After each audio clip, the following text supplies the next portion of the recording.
Magmahalan kayo bilang magkakapatid. Amen po ba? Tanayin mong katapat ng kapatid ni mo na sa Ginoo. Ina siya kapatid. Igsuon. Mahalta ka. Mahalta ka. Amen. Magmahalan bilang magkakapatid sa Panginoon. At ito pa, pahalagan ninyo ang iba nanggigit ng pagpapalagan nila sa inyo. So, ibig sabihin, pahalagaan natin ang bawat isa sa atin. Amen ba? Magtulungan tayo. Kahit mahirap ang buhay, magtulungan tayo. Amen.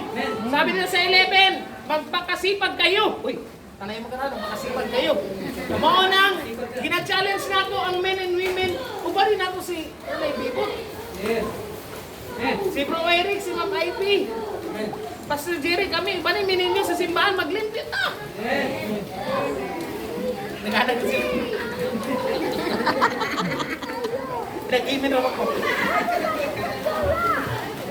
Tinood na siya.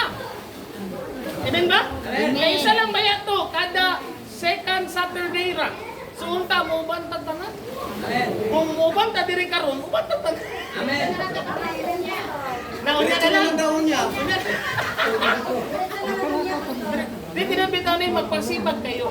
Dili naman sa trabaho. Paglabaw na sa simbahan, naranang kayo. Sara na sa isang kabulan. Hello? Sabi na kahit tama pagkasipag, mangita tag kwarta? Tama? Labaw na pang Ginoo. Amen. So mapakasipag kayo at huwag maging tamad. Dili ko naging ulan eh. Ha? Tanawa na lang ni Tatay Domingo. No? Grabe. O, bawal ang tamad na. Black power na siya. Nara sa kasipag. Buong puso kayong maglingkod sa Panginoon. So yun lamang ang mensahe ng Panginoon sa ating lahat. Maging tunay ang ating pag-iibigan, no? Sa kapwa natin, kahit ano man yung kapwa mo, kaharap mo dyan, sino may kasama mo, ibigin mo yan. Number 2, huwag tayo maging tamad. No, magpakasipag tayo, maglingkod tayo ng buong puso natin. Amen. So magandang umaga po sa lahat. Palain tayo ng Panginoon. At mag-enjoy tayo.